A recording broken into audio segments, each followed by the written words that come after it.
Hello friends, welcome back to my channel. আশা করি সকলেই তোমরা ভালো আছো।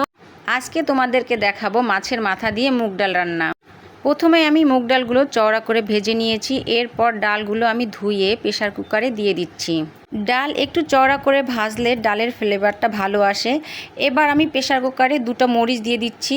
প্রেসার কুকারে ঢাকনা দিয়ে আমি খানিকক্ষণ জাল করে ছিটি তুলে নিচ্ছি, যাতে ডালগুলো পুরোপুরি গলে না যায়। এবার আমি ঢাকনা তুলে দেখে নিচ্ছি ডাল কতটা সিদ্ধ হলো। আধা সিদ্ধ হতেই আমি কিছুটা ডাল সরিয়ে রেখে দিচ্ছি, কারণ ডাল পুরো গলে গেলে সেই ডাল খেতে খুব একটা ভালো লাগে না। এর জন্য আমি কিছুটা ডাল সরিয়ে রেখে দিচ্ছি, আর বাকি ডালে খানিকটা পরিমাণ জল দিয়ে নাড়াচাড়া করে আবার ঢাকনা দিয়ে ঢেকে দিচ্ছি। প্রেসারের বাকি ডালগুলো আমি পুরোপুরি গলিয়ে নেওয়ার জন্য আমি আর খানিকক্ষণ জাল করব, তারপরে আমি সেটা নামিয়ে নেব। তোমাদেরকে দেখাচ্ছি প্রেসারের বাকি ডালগুলো বেশ ভালোভাবেই গলে গেছে। এখন আমি একটি কড়াইতে বেশ খানিকটা তেল দিয়ে আগে থেকেই লবণ হলুদ মাখানো মাছের মাথা আমি এখন ভেজে নেব।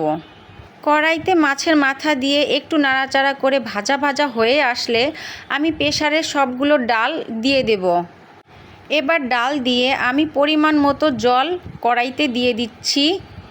সেই সঙ্গে আগে থেকে আধা সিদ্ধ করে তুলে রাখা ডাল আমি দিয়ে দিচ্ছি। এতে একটু নাড়াচাড়া করে ঘনত্বের পরিমাণ বুঝে আমি আর খানিকটা জল দিয়ে দিচ্ছি, আর পরিমাণ মতো লবণ দিচ্ছি, দিয়ে দিচ্ছি কিছু কাঁচামরিচ চেরা।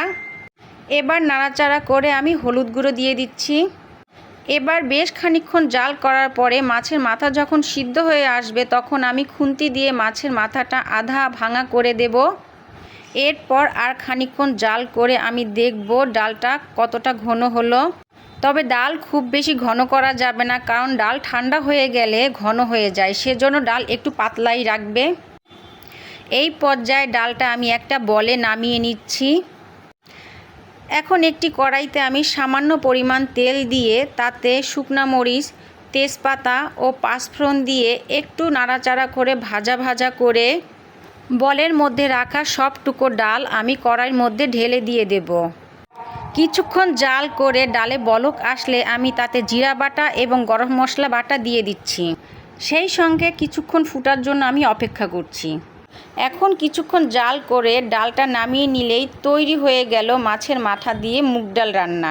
আমার এই রান্নাটি যদি ভালো লাগে তাহলে লাইক, কমেন্টস আর শেয়ার করতে ভুলো না। সেই সঙ্গে সাবস্ক্রাইব করার অনুরোধ রইল।